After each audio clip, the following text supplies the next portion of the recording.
Assalamualaikum warahmatullahi wabarakatuh. Welcome back to my channel. Oke, di sini langsung aja aku mau membahas hal-hal yang tidak diperbolehkan pada kehamilan plasenta previa ya teman-teman. Nah, langsung aja. Yang pertama adalah tidak boleh beraktivitas terlalu berat.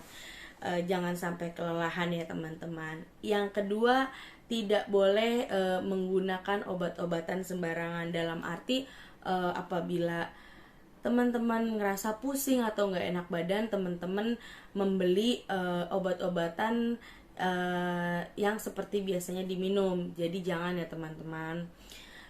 Baiknya kalau pusing bisa tempel koyo di bagian kanan, kiri, depan, atau pundak itu boleh.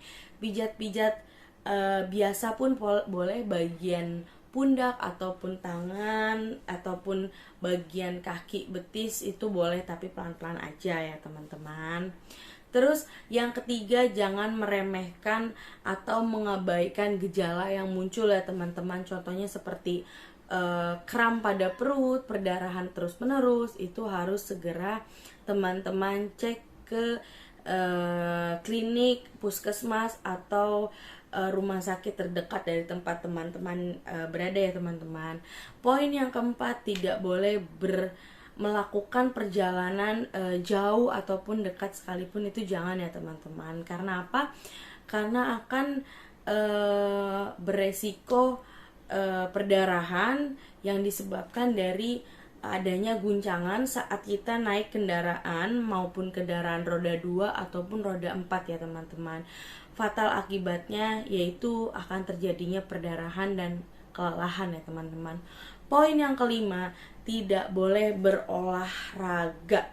Apapun itu, berolahraga itu jangan, maupun ringan, jalan kaki. Kan kalau hamil itu biasanya disarankan untuk jalan kaki pagi atau jalan kaki sore ya teman-teman. Tapi karena memang adanya kehamilan plasenta previa ini, tidak diperbolehkan untuk berolahraga ya teman-teman. Poin yang keenam, tidak boleh jalan terlalu cepat, jalan jauh atau berlari, itu jangan ya teman-teman.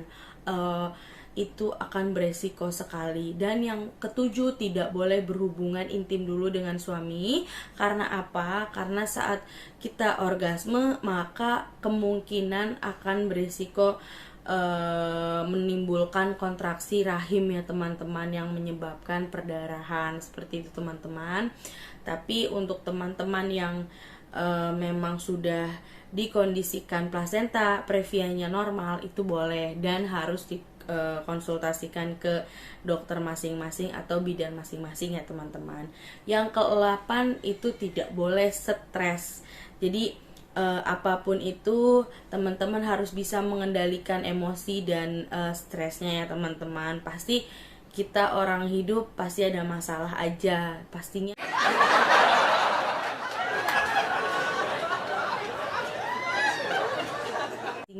Masalahnya berbeda-beda, tapi kita pun harus bisa mengontrol emosi dan stres kita ya teman-teman.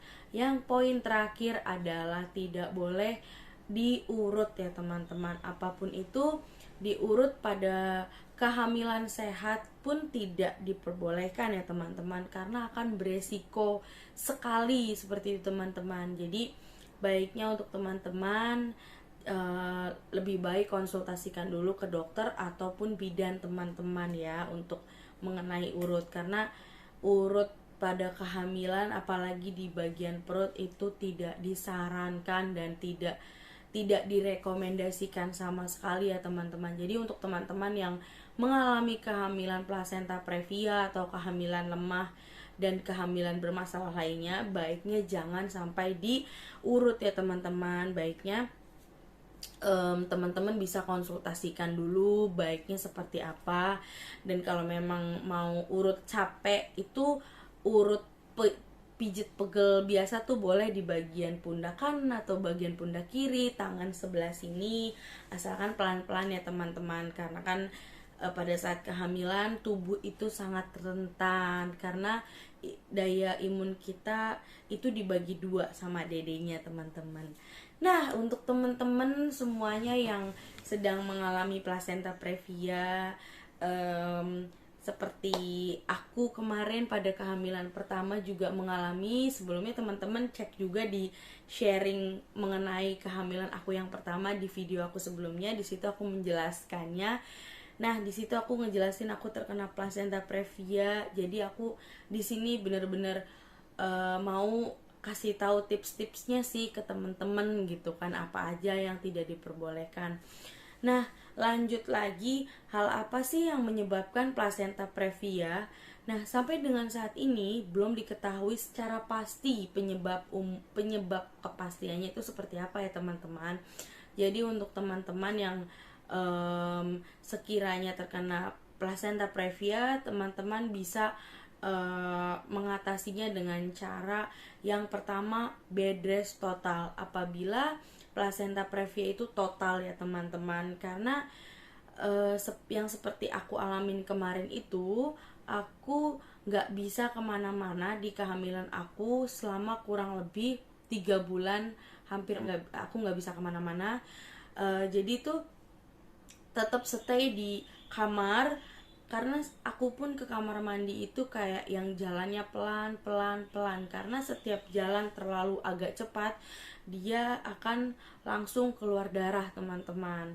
Nah, untuk kehamilan placenta previa ini apakah bisa normal kembali letak posisi placenta previa tersebut? Aku bilang bisa teman-teman. Dengan apa caranya, ikhtiarnya? Yaitu teman-teman bisa dengan bed rest total, bisa minum air putih yang banyak, dan makan makanan yang bergizi ya teman-teman. Nah, makanan yang bergizi, makanan bergizi itu mahal. Nah, seperti yang video sebelumnya aku jelasin di situ, nggak harus mahal itu bergizi ya teman-teman. Cukup dengan sayur-sayuran hijau dan tempe atau tahu itu udah bagus kok untuk kehamilan gitu kan teman-teman. Nah, kalau memang kalian aduh aku mual cuman kayak gini, boleh ditambah sambal biar menambah cita rasa Indonesia ya, mulut-mulut Indonesia kan seperti itu.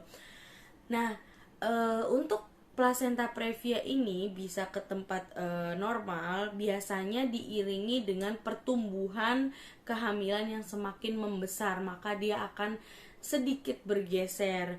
Dan untuk kehamilan yang muda ataupun tua biasanya berbeda-beda ya, maksudnya gejalanya. Semisal kayak saya kemarin itu kehamilan placenta previa saya itu di awal kehamilan, jadi bukan di kehamilan tua ya teman-teman. Jadi buat teman-teman yang mengalaminya di awal kehamilan, yang pertama itu teman-teman harus meninggalkan hal-hal yang tadi aku udah share ke teman-teman, dan harus bed rest total, makan makanan sehat, minum air putih perbanyak, dan jangan lupa minum vitamin yang diberikan dari klinik teman-teman atau puskesmas ataupun dokter yang menangani teman-teman, itu harus diminum ya teman-teman. Vitamin kehamilan, penambah penguat kandungan, obat penguat kandungan biasanya akan diberikan dari dokter untuk kehamilan yang lemah dan bermasalah lainnya. Terus minum vitamin D3 juga untuk mengurangi pegal-pegal. Untuk teman-teman, aduh kok aku belum bergeser sih gitu kan, setiap dicek masih di situ-situ aja. Nah, buat teman-teman jangan terlalu dibawa stres, enjoy aja.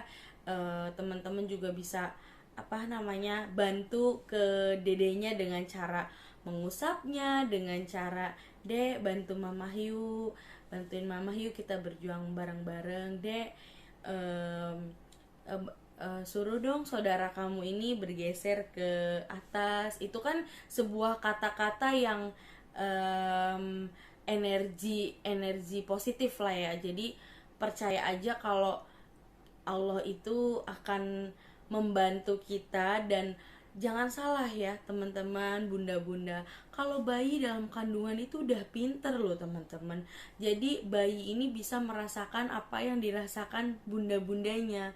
Nah, yang aku rasain kemarin, aku berdoa itu hampir setiap saat, setiap mau ke kamar mandi. Sebelum masuk kamar mandi aku selalu bilang, ya Allah lindungilah aku. Dan sampai aku nangis itu udah nggak tahu berapa kalinya gitu teman-teman, karena kan pada saat aku mengalami kehamilan placenta previa kemarin itu aku bener-bener down banget, tapi aku bawa untuk istirahat di kasur, tidur, dan semua aktivitas aku jalanin tuh di kasur. Karena apa? Memang perdarahan aku tuh bener-bener udah parah sekali ya kan. Dan oh iya, aku belum ngejelasin ya untuk kehamilan yang tua.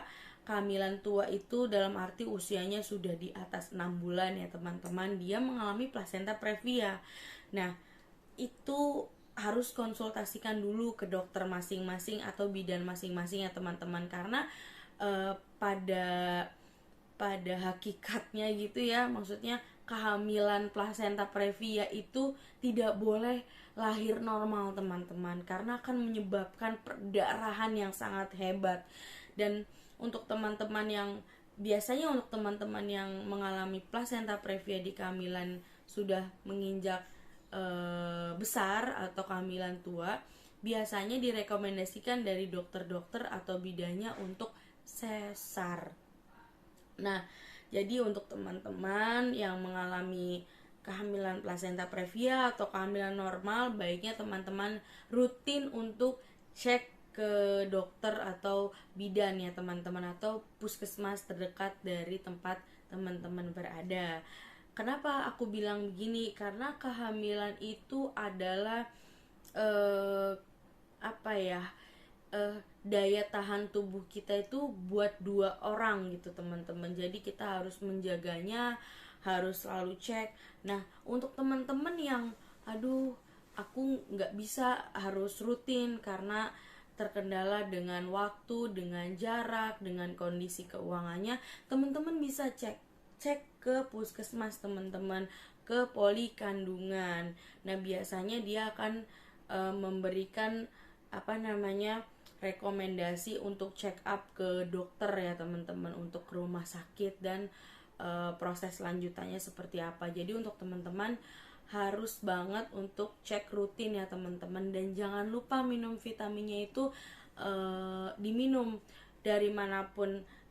Vitamin kehamilan mau dari dokter kandungan, dari klinik teman-teman, dari rumah sakit ataupun puskesmas atau bidan, pastinya itu yang terbaik teman-teman. Jadi jangan lupa diminum, karena setiap dokter pasti akan merekomendasikan obat yang baik untuk kandungan. Jadi jangan gak diminum ya teman-teman. Mau semual apapun, kalian harus tetap semangat demi dedek kalian tumbuh baik ya teman-teman. Dan jangan lupa minum air putih yang banyak. Nah, sekian penjelasan dari aku mengenai hal-hal apa saja yang tidak diperbolehkan selama kehamilan placenta previa. Semoga teman-teman suka, bermanfaat untuk teman-teman, dan